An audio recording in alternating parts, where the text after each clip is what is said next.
Hi, I'm Ben Mankiewicz. Thanks for joining us on TCM as we work our way through another lineup of movies featuring our Monster of the Month, Godzilla. Up next, the 14th and next to last film in the original Japanese Godzilla series from Toho Studios. From 1974, Godzilla vs. Mechagodzilla. By this time, Ishiro Honda, the director of the original Godzilla from 1954, then 7 of the first 9 sequels, was long gone from the franchise. He'd been replaced by a new director, Jun Fukuda, who was largely responsible for turning the post-Honda era of Godzilla films into kids' movies.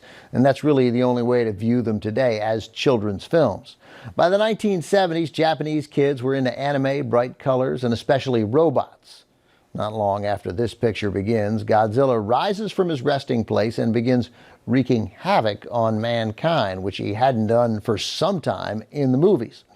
Godzilla had been a friend in the most recent Godzilla films, a short-armed protector of Earth against lethal alien monsters. So why did good Godzilla suddenly morph back into evil Godzilla?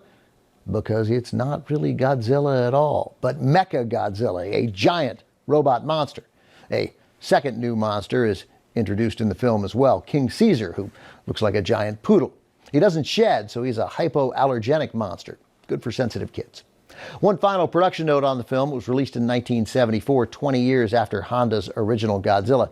So an entire generation of Japanese adults had grown up watching these sequels. As a salute to all those dedicated fans, this installment brought in a handful of cast members who'd appeared in some of the earlier films, including Akihiko Hirata, who played the scientist in the original Godzilla. From 1974, released in the States in '77, also known as Godzilla vs. the Cosmic Monster. This is Godzilla vs. Mechagodzilla.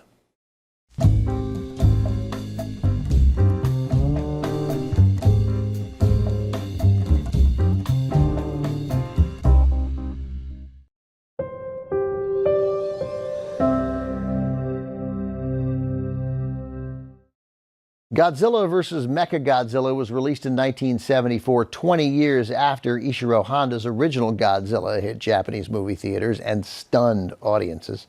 This was the 5th and final picture in the series, directed by Jun Fukuda, the filmmaker largely responsible for turning the franchise into a series of children's movies. To handle the next and final film in the original Japanese Godzilla series, Toho Studios brought back Honda, who shot the original Godzilla and many of the early sequels. But the movie they made became the least financially successful entry in the entire series. It's still worth seeing, as it's the film that wrapped up the franchise for Toho Studios, and it's coming up next here on Turner Classic Movies.